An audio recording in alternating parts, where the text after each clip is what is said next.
ఈరోజు ఇందులో మేము ఈరోజు ఇందులో ఏదైతే మేము సమాచారాన్ని ఇచ్చినామో 100% మా ప్రభుత్వ అధికారులు ఇల్లు తిరిగి పూర్తి స్థాయిలో సమాచార సేకరణ చేసి ఆ సమాచారం ఇచ్చేస్తున్నాం అధ్యక్ష.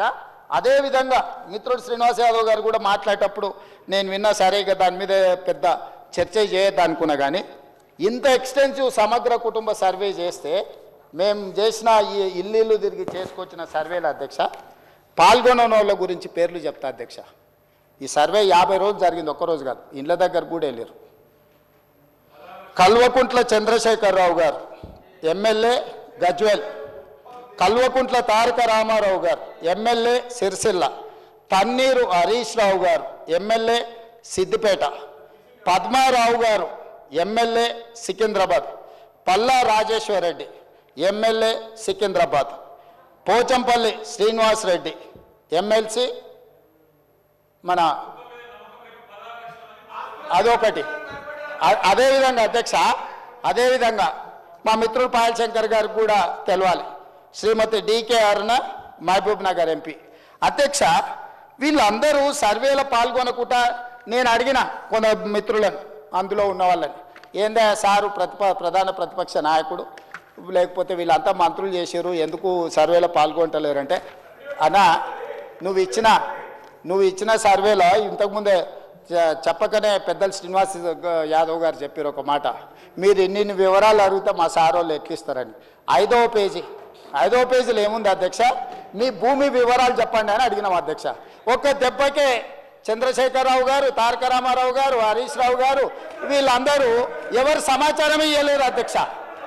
ఇప్పుడు మేము ఏమడిగినాం అధ్యక్ష, దీంట్లో అందరూ 3,54,138 మంది సర్వేలో పాల్గొంటే ఇక్కడున్న ఎమ్మెల్యేలు మంత్రులు అందరూ వివరాలు ఇస్తే భూముల వివరాలు అడగంగానే సర్వేలో పాల్గొన్నారా అధ్యక్ష? సర్వేలో పాల్గొన్న వాళ్ళు వెనకాల నుంచి శంకర్ని పాడు చేస్తున్నారు అధ్యక్ష, అబద్ధాలు చెప్పి.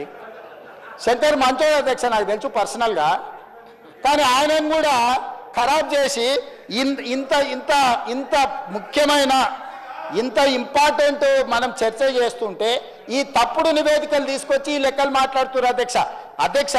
నేను ఒకటే మాట చెప్పదలుచుకున్నా, 1931 కాదు, అంతకంటే ముందు 1941, 51, 61, 71, 81, 91, 2001, 2011 ప్రతి 10 సంవత్సరాలకు జనాభా లెక్కలు చేసింది అధ్యక్ష. 2014లో నరేంద్ర మోడీ గారు ప్రధానమంత్రి అయిన తర్వాత 2021 జనాభాని ఈ రోజు వరకు లెక్కిస్తలేరు అధ్యక్ష. ఎందుకంటే వాళ్ళకి జనాభా లెక్కించడం, బలహీన వర్గాలకు వాళ్ళ హక్కులు ఇవ్వడం భారతీయ జనతా పార్టీకి ఇష్టం లేదు అధ్యక్ష. ఎందుకంటే భారతీయ జనతా పార్టీ నిజంగానే ఈ దేశ ప్రధానమంత్రి నరేంద్ర మోడీ గారు బలహీన వర్గాలకు ఏదైనా సాయం చేయాలి అనుకుంటే 2021 జనాభా లెక్కలు ఈ రోజు వరకు 2025 సంవత్సరం జనవరిలో ఉన్నాం అధ్యక్ష. 21లో లెక్కించాల్సిన జనాభా స్వతంత్రం రాకంటే ముందు, స్వతంత్రం వచ్చినాక 70 సంవత్సరాలు కంటిన్యూస్గా జరిగిన జనాభా లెక్కలు నరేంద్ర మోడీ గారు ప్రధానమంత్రి అయిన తర్వాత ఎందుకు జనాభాను లెక్కించలేదు? ఎందుకు మా మిత్రులు భారతీయ జనతా పార్టీ వాళ్ళు ఈరోజు నరేంద్ర మోడీ గారు జనాభాను లెక్కించలేదు? దీనికి బాధ్యత ఎవరు? నరేంద్ర మోడీ గారిని జనాభా లెక్కించమని ఎందుకు అడుగుతలేరు? ఆ జనాభాను లెక్కించమని, లెక్కించే జనాభాలో కులగణన కూడా జరగాలి అని ఈరోజు రాహుల్ గాంధీ నేను ప్రధాన ప్రతిపక్ష నాయకుడిగా ప్రధానమంత్రిని డిమాండ్ చేశారు. దానికి సమాధానం లేదు అధ్యక్ష. ఒకటి, వీళ్ళు సమగ్ర కుటుంబ సర్వే అని చెప్పి 10 సంవత్సరాలు చేసుకొని ఒకటే కుటుంబం ఈ డాక్యుమెంట్ దాచిపెట్టుకున్నది అధ్యక్ష త్రిజోరీలా. ఎన్నికలు వచ్చినప్పుడల్లా ఈ కులగణన ఇవన్నీ లెక్కలు పెట్టుకొని దీని ప్రకారం నేను అడుగుతున్న 10 ఏళ్ళు ఇట్లనే అబద్ధాల సంఘం అట్లనే ఇది అఫీషియల్ డాక్యుమెంట్ కాదు. నేను అందుకే చెప్పిన